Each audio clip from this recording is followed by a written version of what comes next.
Hello, and welcome to this week's episode of Lit Service, where we're fans of fiction and purveyors of dodgy writing advice. My name is Aaliyah, and I am in love with Eustace Scrubb before his transformation. That boy just gets in everybody's way. I'm Cameron, and I'm going to go a little left field. There is a vampire that Charles Dance plays in Dracula Untold, and he only has like 8 minutes of screen time, and I could watch that character for hours. I wasn't listening when we talked about what order we were doing this in. Thank you. Perfect. I'm Caitlin, and my favorite unlikable character is one of the little goblin things in Sleeping Beauty. You know, the one with the really deep voice that gets into trouble all the time? I still remember that from when I was little. I can't even mimic it. It like goes, I can't do it. Sorry. Everyone would make fun of me, and then I would feel sad about myself. Little goblins with scary voices. That's my favorite unlikable character. I'm Kristen, and my current favorite unlikable character is Dwight from The Walking Dead, because I just finished season 8. And he's the worst, but also the best. He's the best. No, why would I like him?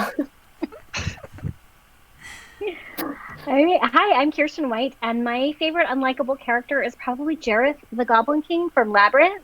Ooh, good choice. Yeah, watching that show as a kid, like, I loved it so much, and I thought it was maybe romantic, but I wasn't sure. It's not. Really kind of messed me up, actually. Oh, dear. Okay, well, a huge welcome to Kiersten White, New York Times bestselling author of Paranormalcy and I Darken, The Dark Descent of Elizabeth Frankenstein, which won the Bram Stoker Award and just got optioned for a movie. Congratulations. Thank you. So exciting. And also the Guinevere Deception, just to name a few. So Kiersten, thank you for coming on the show. We are thrilled to have you, and this is perfect because, though it sounds bad to say it, you are a master of creating unlikable characters. And I'll add to that, unlikable characters who are likable. So today we want to discuss a little bit about how to make unlikable characters sympathetic or relatable. So why have unlikable characters, or what do we mean by unlikable in this situation?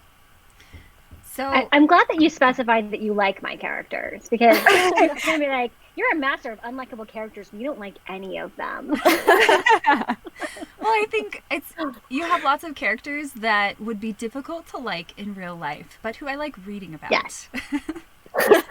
That was my definition I came up with, was like the good guys who I totally wouldn't want to know where I live in real life, / like do all of the things that I wish I could, but to like an extreme level that I would never do them.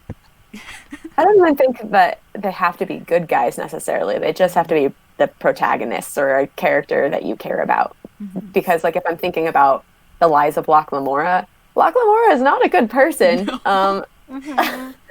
And I don't think I'd want him in my life, but he's certainly likable. So, yeah. He's certainly fun to follow. For me, yeah, he's super fun to follow. I think for me, an unlikable character stems from a character who tells truths that we don't want to look at because they remind us of ourselves, right? Like they're characters who we express the parts of ourselves that we wish didn't exist through.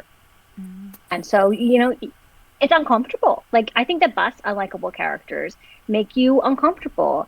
And sometimes that's my goal. Like with Lotta in the And I Darken trilogy, I wanted to present a character who goes on to do genuinely terrible things, but you've spent so much time with her that you understand her. And I wanted my readers to be like, oh yeah, oh no, why am I agreeing with it? And to really question, like, how far are they willing to go along with a character making choices that are harming a lot of people? Awesome. No, that's a fantastic definition.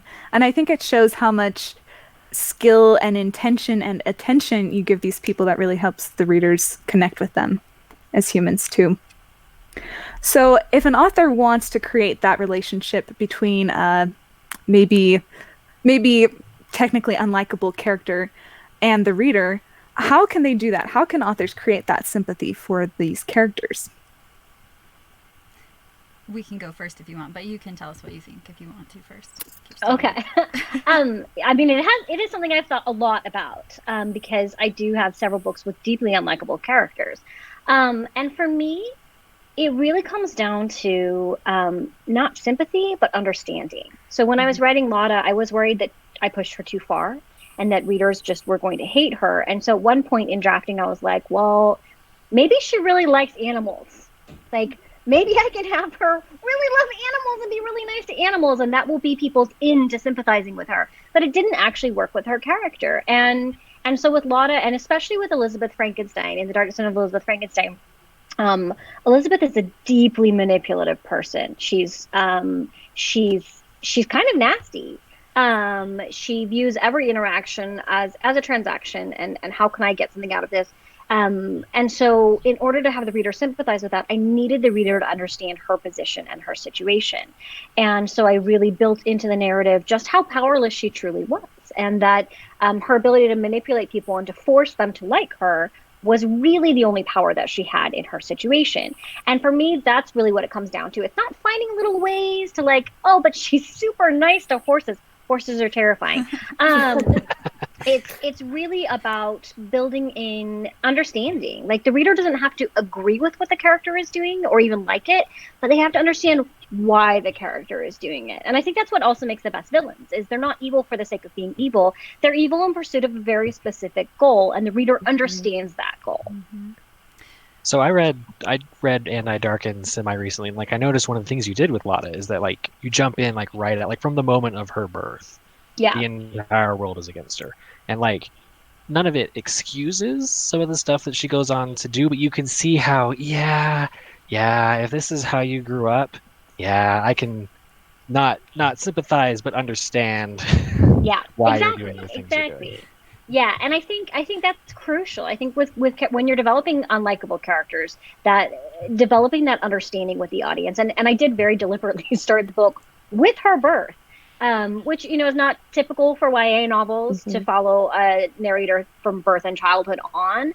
But I really, really wanted to ground the reader in this is what her world is, and this is what is shaping her, so that it would inform everything that she was and everything that she became. And I think a lot of time when you give that much context for readers to understand where people are coming from, the sympathy does naturally follow. Like, there have been very many stories with villains that I've started off hating, and by the end, because I understood why people are willing to follow them, why they think what they're doing is right, even though I hated what they were doing, I was like, oh my gosh, is the villain actually correct? Are the good guys even the good guys? And when you can get to that point, I think as a writer, you've done something tremendously wonderful, because you're making your reader examine all of the biases that they've been living with this whole reading experience or watching experience, as the case may be. That's true. I have an interesting idea that I want to get your feelings on. I have found with my own personal narrators, the more unlikable someone is, the more readers like them and excuse their behavior. But if they're mostly likable and only a little bit unlikable, like Radu, who is the balance to Lotta, people dislike them a lot. They're a lot quicker to dislike them and to dismiss them. And I found that also with, a previous narrator from a book, Isadora from the Chaos of Stars. She's very angry, and I felt it was a very justifiable anger, but people really reacted strongly to that, and they didn't like her. And I thought that was really interesting, because I've never gotten that pushback with Lotta. People like Lotta. And I think part of it is wish fulfillment, because she's, if you were just like, what if I just did whatever I had to anytime to get what I wanted, no matter what? Like, there's wish fulfillment there. But I do find it interesting that the more likable your character is, the less likely people are to like them if they demonstrate any unlikability whatsoever. Have you guys noticed that in your own writing, in your reading? Like, I think it's a lot harder.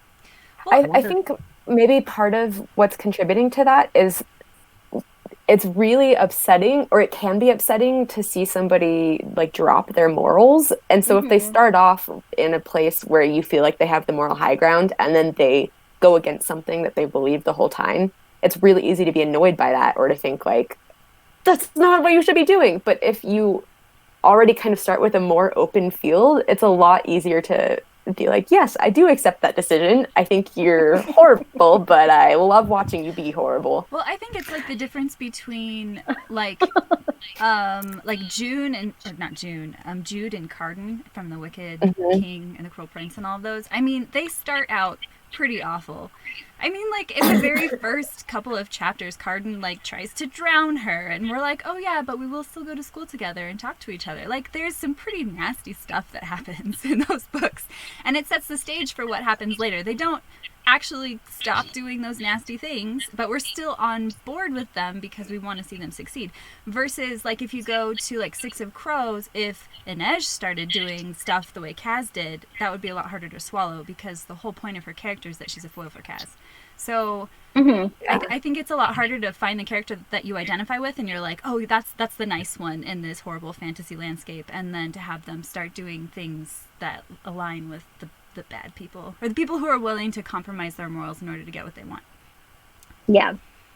I think it has something to do with the bounds of normalness too. When someone is lukewarm evil, then we can identify them. We can see ourselves more in them, as opposed to if they're on the far end of the spectrum. We understand that they're a character, that they've been shaped by the world they live in, that they're going to make these choices that we wouldn't make. But if they're somewhere in between, I feel like we hold them to higher standards because we see ourselves in them more.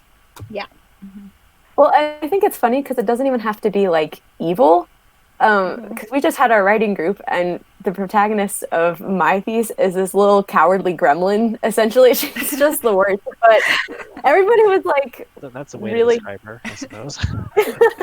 But your reaction to what happened this week was essentially like, oh yeah, she's ghosting all these people we really love. That's our M. And so I totally think that if you set up a character to be dislikable in a way, you just expect it and are fine with it when it happens. Well, and also we're really, really excited when they break from that, even a little bit. Like if they show a little bit of emotion, or like the standard is so low that any progression, you're like, oh, look at that, she's almost a saint. Breadcrumbs. She had a feeling in her heart, you know. So we mentioned a little bit earlier that it can be frustrating for readers when they see someone who has the moral high ground slowly lose that moral high ground and compromise their values. But are there rules for being able to do that well, or even in the reverse, for being able to have an unlikable, likable, morally compromised character move into an area where they're more someone you would want in your actual life without it being frustrating to readers that they've changed? I feel like the greatest example of this is Steve from Stranger Things. I hated him so much in the first season. And then I waited a little bit to watch the second season. I saw all these people talking about Steve, and Steve's amazing, and I love Steve, and I was like, no. Like, I can't even watch the second season if Steve is one of, like, the good guys. But, I mean, the way they did it was amazing because they had him, they removed him from the situation where we didn't like him, which was causing friction between, I can't remember any of the characters' names. This is terrible.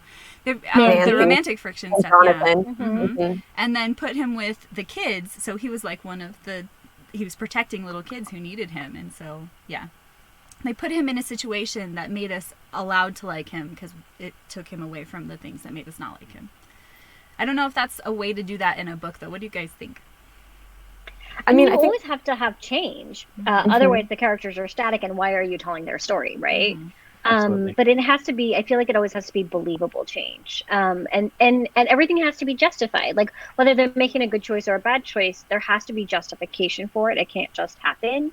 I had something happen at the end of, I think, book 2 in the Anti-Darken trilogy.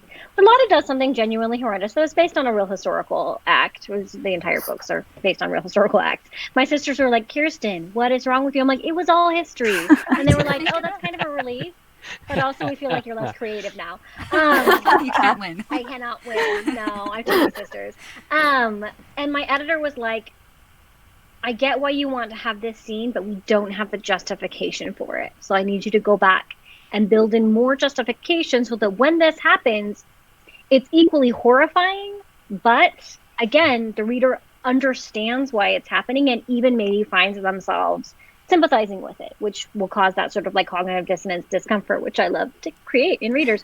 And so yeah, so I think there always has to be a progression. You can't have a character who's been, you know, like super good, I'll never make this choice, and then they just, oh well, I guess I'll make that choice. You have to have that progression, and as long as the building blocks are there, I think that you can get away with anything.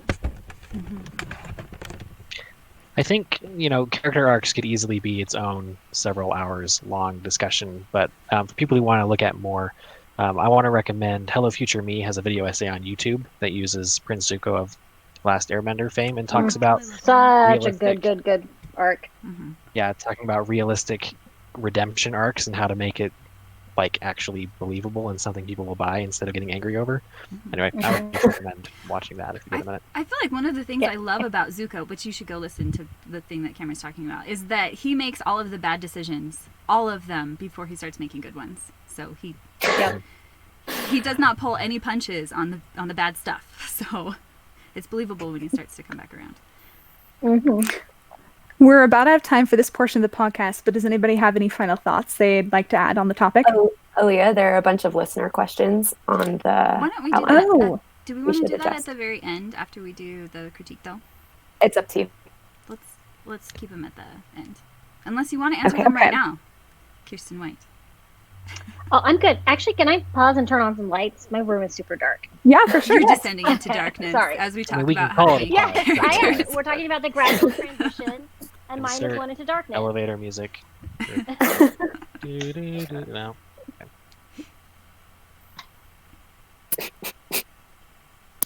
We need to have that argument about Hopper. Yeah, in the 10 seconds. I'm sorry, but Hopper is not a nice character. From Stranger Things? No. He's not. Yeah, from Stranger Things. I think he totally is. From the very beginning, you start getting sympathy and understanding reasons for him. And then as soon as he realizes there's a small child in danger, he takes her under his wing. Oh, absolutely. Oh, no. He offers her up to the bad guys in order to save a different child that he knows. That's true. When does this happen? I can't remember. It's been a while. In season 1, he tells the bad scientists where she is. Oh, that's a good point. They will give him access to go in and get Will. That is a good point. Ooh. I still like him, though. I do, too. I think he's a great character. But I think that he's such a great example of that, though, because even when he's being, a good guy, I feel like he does so many things that I just cannot get on board with, like yelling at his 11-year-old adopted daughter, at the top of his lungs. I'm like, no. He has a lot of problems, that's for sure. But I didn't hate him the way that I hated Steve to begin with. That's true. I always kind of liked Hopper and wished that he was nicer. The dad dancing helps a little bit, I guess. Oh, dad dancing always helps. Okay, well now we're going to move on to the portion of the podcast where we model a writing group on an audience submission. A quick review, we try to be non-prescriptive, but if you'd like to check out the text of the submission and see all of our notes, check on our website, litservicepodcast.wixsite.com/litnation. If you would like a first chapter critique from us, you can find our submission guidelines there. So, a summary of this submission. 17-year-old Lucy, who has been pressed into drug running for most of her life by a man pretending to be a church leader in a swampy, dystopian world, plans with her boyfriend how to escape once she turns 18. So very intriguing. What are some things we liked about this submission? I felt like it flowed really well.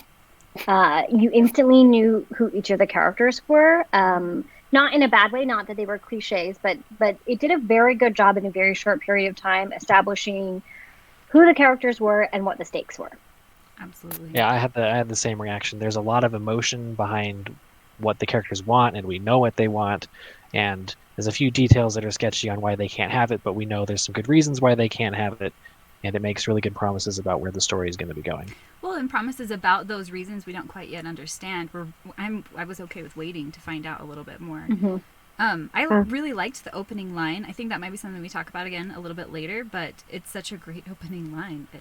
I don't have it up in front of me, of course, now, but it's something about I have it. 1 second. I'll read it for you. It is... I never close my eyes unless I have to. Mm-hmm. I really like that. I also really like the line that about I have the wrong name on here. Neo. I have Noah instead of Neo. Neo, the little bad slimy drug runner kid, says he wouldn't know a gentleman even if he caught it on the end of his fishing line. And also Neo Polson, son of a drug lord, son of a you know what, and a thorn in my side ever since we were kids. I just, like Kiersten was saying, like, you know this kid the moment she says those things. I really loved the setting in this one. I thought just the swamp was such a neat place to have it, and then the consistent character references to swamp creatures and living in the swamp and the constant moisture I thought was really nice. And I also thought there was really great iceberging on kind of a world building scale. So by iceberging, we mean when you mention something that tips readers off that there's a whole lot more going on in the world, but you're just seeing the surface. Mm-hmm. So one of those lines was when the main character throws out, or the main character's boyfriend throws out, that they were planning to ascend, and she gasps, and then she talks about different levels for a little bit, but I thought that was really interesting. Mm-hmm. They're in somehow an underworld. Yeah, I think in general there were a lot of really cool promises, and we even see some fulfillment on some of them. So like in the opening pages, there's a line that says, like, she's lamenting her fate as a drug runner, and then she says, at least it's not as bad as what he decided my sister was just right for. And then even by the end of these pages, we're seeing a little bit more about what exactly is going on with that. Mm-hmm. And I just think the idea of the rot, this like super contagious disease that's started because of the drugs, is really cool, especially because it's such a driving concern for her and her health. Mm-hmm. I also thought there was some nice tension between Lucy and her boyfriend, because apparently they're not allowed to touch because of the rot. I thought that was kind of a fun YA sort of a conflict that I'm excited to see how that pans out. Mm-hmm. If we're good to move on to things that might need a second look, what are your guys' thoughts? Just purely structurally, there were a lot of paragraph breaks where there didn't need to be paragraph breaks. Mm-hmm. One thing that you want to do when you've got a first draft and you're editing it, this is not something you have to worry about on a first draft, but later on when you're editing it, is look at your page. If you've got a lot of short paragraphs, you're going to want to structure that differently. You're going to add some variety, because our eyes are lazy and we get bored. So if you've got a lot of like long paragraph, you're going to want to break those up as well. And so this particular section had quite a few paragraph breaks where there didn't need to be paragraph breaks, especially if you want to single out a sentence to really give it a punch and to really emphasize that sentence by setting it apart as its own paragraph. You want to use that sparingly, because otherwise it starts losing its effect, because you've got so many single sentences set aside as paragraphs. We don't notice them anymore. They don't stand out. I want to revisit that opening sentence, those opening paragraphs, because while I think this idea of her being like struggling with insomnia or being afraid of sleeping is a really cool thing, it also felt like a really ungrounded place to begin a book for me, because for the first little bit, we're purely internal, really, and I didn't have a good sense of where Lucy was or what was going on. And when we finally get those details, I wasn't sure what her not sleeping really had to do with any of them, so it felt like it was disjointed from what was actually happening on the page. Mm-hmm. Yeah, I felt that way too. There's some really gorgeous descriptions in those opening paragraphs, mm-hmm. but I was never quite sure where she was standing and where mm-hmm. things were in relation to her, or how she got in there. Yeah, I agree. And like, I feel like there's just some concrete details that are missing. I'm not sure if she's in the middle of a village. I'm not sure if she's out in the in the boonies and there's a village somewhere else. I just don't know. I know there's water. I know there's water dripping from somewhere, mm-hmm. but that's all I got. Yeah, I'm actually gonna. Oh, sorry. Go ahead. I was gonna say setting that scene just a little bit more for us, I think, will help quite a bit. And then I would pull some of the details, maybe some of the references, like the specific things that they say about where they want to go. You've got the really juicy details, like the people who are hanged, the ascension, that you have a better chance of getting in if you're an adult and you're healthy. But then maybe some of the other references that we don't have any reason to understand what they are, cut them, because then the ones that you leave in are even more intriguing because they stand out more because they're not grouped in with a whole bunch of references that we have no context for. And then my last detail is I would change the name of Lake Town because it's a major location in The Hobbit. Yes, I thought that too. Yeah. So if you're writing fantasy and your readers read fantasy, odds are most of them are going to hear Lake Town and they're going to think Bard. So I would change the name of Lake Town, but that's I think that's the extent of my feedback. I felt like it was a really strong opening. Sort of. I definitely agree. I'll just add to that real fast. Some of the details I was looking for earlier were her name, her age, her gender. And I only bring that up just because I actually wasn't even sure she was human until we get those details on the second page. I was wondering maybe if she was a lizard because she was hiding in the water. I didn't know if this was some sort of experimental thing, but I did have that thought. That's funny. I thought she was a boy, but I did think she was human. So Those are things that are so easily fixed with just little bits of detail. Yeah. Kind of an adjacent note to Lake Town. This is not on the same scale, but the name Draven is a fairly prominent character in a fairly, at least most of you probably haven't heard of it. League of Legends is a semi-prominent game that has 115 million players a month, and Draven is a character in that game. So just a thing to be aware of. So I had a question really quick about the Polsons and the drug empire. Yeah. So we find out about halfway through, after we've already interacted with Slimy Neo, awful kid, that he is really, really clean cut and taken care of in comparison to her anyway, and it's because his father's trying to keep up appearances, and it drops something in about his dad being a clerk, like as part of a church is what I took from that. Or a cleric, sorry, not a clerk. Slightly different. A cleric. Yeah. But that would have been such a wonderful detail to know a little bit earlier, because, I mean, she even says something where she's like, I almost prayed. Like, it was really ironic that she would try to do that. And I just wasn't, in context later, I was like, oh, it's because he's the representative of the church, and that's ironic. But it would have been nice to know that at the beginning. Yeah, I'll second that. Because I think one of the details we get before that is that Lucy makes some comment about how Neo's mom makes him get his hair cut every 2 weeks. And when I read that, I was like, that does not seem like the sort of information that a drug runner boy would make available to anybody. And I think when I read it, I didn't realize that like the church was the drug empire. I thought I might have the church misread that too, but yeah. So I guess here's just something to be aware of. There have been 2 reader responses to this. But one way of reading it, Caitlin's way, was that the church is the drug empire and that it's like a front for the drug empire. But I thought that the drug empire was something separate and just had a church in its pocket. And I'm sure that is a thing that will get clarified in the rest of the manuscript. But it was something that made me stop and ask some questions that maybe I didn't need to be asking right then. But that's entirely up to you and how this book is paced. absolutely. Final thoughts?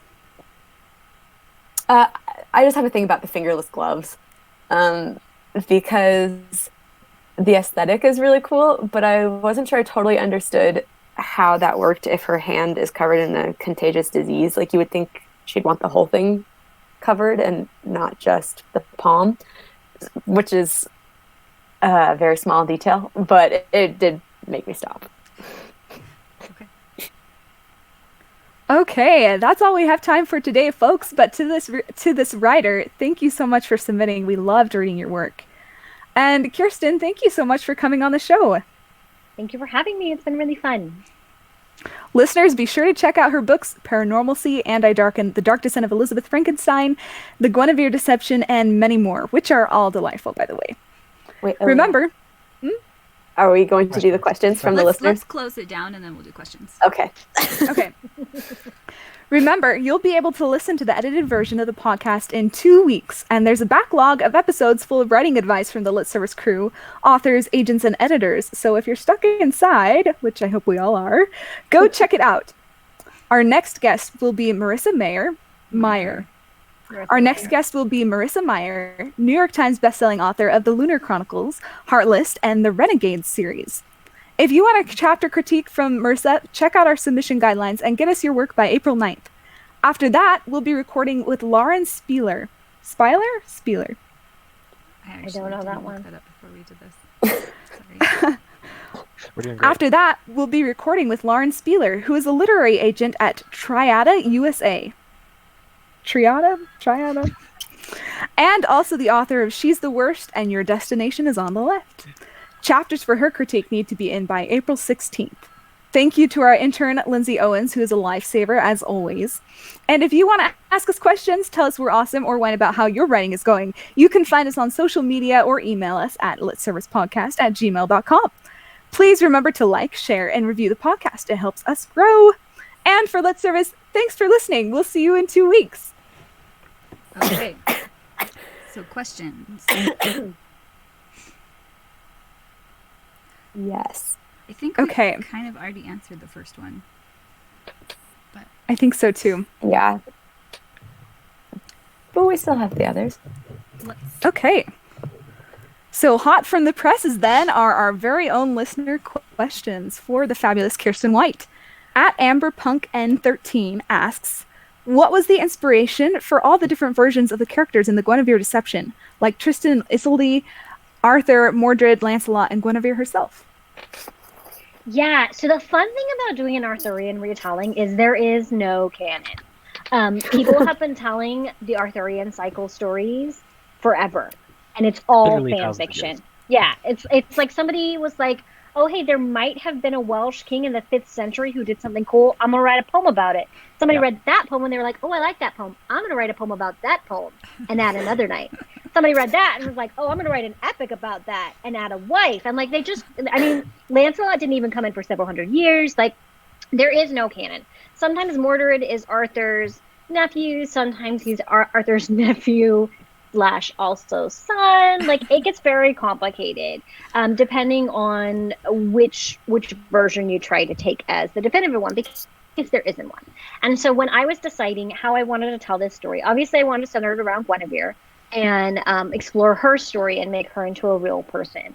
And after that, I really just sort of took the archetypes of characters that appealed to me. So obviously Arthur, who I based heavily on Chris Evans. I totally got that when I heard this. Yep. And then, Mordred is like the sly, sneaky, hot guy you shouldn't be into, but you're kind of into. Lancelot is like the super brave, determined, straightforward person that we all wish we had in our lives. And on and on. So really, I took the archetypes of the characters and then I just sort of molded them to fit my own purposes. A lot of my retellings have been very, very faithful. But in this one, with the Arthurian legends, I felt a lot of freedom to just take Camelot, take Arthur, take Guinevere, take the knights I wanted to, and just create my own stories with them, because that's what everyone has been doing with Arthurian legends since the beginning of Arthurian legends. So it was a really fun one to play with. I love it. It's so fun. Does someone else want to ask the next question? I will. At Emily Brontosaurus says, I love the Paradise Lost quotes at the beginning of each chapter in Dark Descent. How much did you draw from or research the poem while writing, and what drew you to that poem in the first place for the book? Yeah, so Paradise Lost was actually one of the things that Mary Shelley used when she was writing Frankenstein. She was very inspired by Paradise Lost. If you look at the speech patterns and the way that the creature in Frankenstein talks, it's based very heavily on the poetic structure of Paradise Lost and those very big themes of heaven and hell and creation and what it means to be human and all of those things really informed and inspired a lot of Frankenstein. One of the cool things about Mary Shelley is she kept a very detailed journal of everything that she read. So we actually know all of the original sources that she pulled from and that inspired her while she was writing Frankenstein, which is really cool. I don't keep any detailed records ever, so you'll never know. But yeah, so I wanted to, as an homage to Mary Shelley, I wanted to pull in quotes from Paradise Lost, which I actually studied in college. in a class taught by a man I refer to as the demented leprechaun. It was a great class.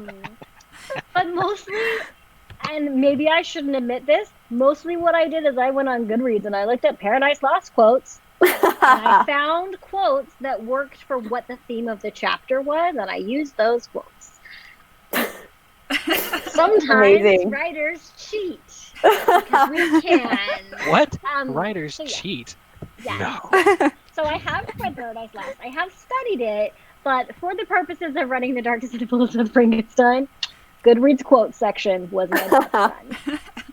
Nice. It's amazing. Kiersten, do you want to read the last one? Sure. Emily Brontosaurus also asked, do you have plans to bring your old writing blog back? Oh, wow. Yeah, so when I was starting out, way back in the 2008, when probably some of your listeners were infants, oh my gosh. I kept a writing blog. I blogged about my pursuit of publication. I gave a lot of writing advice. In the early days, I talked more about my family, which I definitely phased out once more people started reading it because I'm very protective of their privacy. But for me, people started moving away from the blogging platform, and also more people started paying attention in a way that made me feel like it wasn't necessarily a conversation between friends anymore. And it stopped being something that I enjoyed, so I stopped doing it. And that's how I feel about all of social media. If you don't enjoy it, don't do it. There's no reason to do it. I definitely miss having that platform sometimes if I have longer thoughts on something that I want to share. But it also was, a huge daily commitment that I learned a lot from. I learned a lot about writing humor. I learned a lot about publishing. I met my very best friend in the world, two of my very best friends in the world through that blog. But I have no plans to go back to it because I am so good at finding ways to avoid actual work by working. Which is why you will never see me start a podcast. You'll never see me do regular question and answer things, because if I started doing those, then I would convince myself that I was working by doing those, and I wouldn't actually work. Some people, these beautiful people, can balance it really well. I am not one of those people. I have to monitor myself pretty carefully because I'm very good at deprioritizing the stuff that actually gets me paid. So, long answer short, no, I probably will never return to blogging, but it's a format and a platform that I learned a lot from, and I have nothing but fond thoughts about it. Awesome. That's awesome. I actually have one question. Yes. What demon did you sell your soul to get to write for Buffy? Let's see. There's a lot of demons in Buffy to choose from. maybe, probably the song and dance demon. That's a good one. The hush demons. The those are so beautiful creepy. Finger hush demons. Did you know that the main hush demon, the main gentleman demon, is Doug Jones, who was also in most of Guillermo del Toro's movies. He was, and I can't think of his name, but he was the aquatic creature in Hellboy, and he was also the uncomfortably sexy water monster in Of course he was. The Shape of Water. Yes.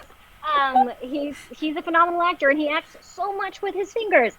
Anyway, I actually got the Buffy deal because of a T-shirt. No way. So several years ago, I had a few books out. I was at Comic-Con and I was wearing a Sunnydale High School T-shirt. And I met my friend Shannon Messenger's editor just in passing. She saw my shirt. She was like, "Oh, I love Buffy." And I was like, "I also love Buffy." I'm wearing a shirt. That was probably pretty obvious. And so she knew that I was a Buffy fan. And so several years later, when she got the rights to do a Buffy spinoff, I was the first person that she thought of. And it helped that I had written the Paranormalcy trilogy, which is not Buffy fan fiction, but definitely Buffy fan fiction adjacent. If you read those books, you'll be like, "Oh, this is a woman who really enjoys Buffy." And I do, and I did. And so I think it's just a really good example of being open about the things that you love. Because I was wearing a Buffy t-shirt and had a conversation with it. This editor thought of me years later when she had an opportunity to come up with that. And so I am very open about the things that I love and the things that bring me joy and the stories that I love, in the hopes that, not in the hopes that someday I'll get to create in them, but just it doesn't hurt. It doesn't hurt to be open about, I really enjoy this thing. I really love this world. Because that's 100% why I got the Slayer books.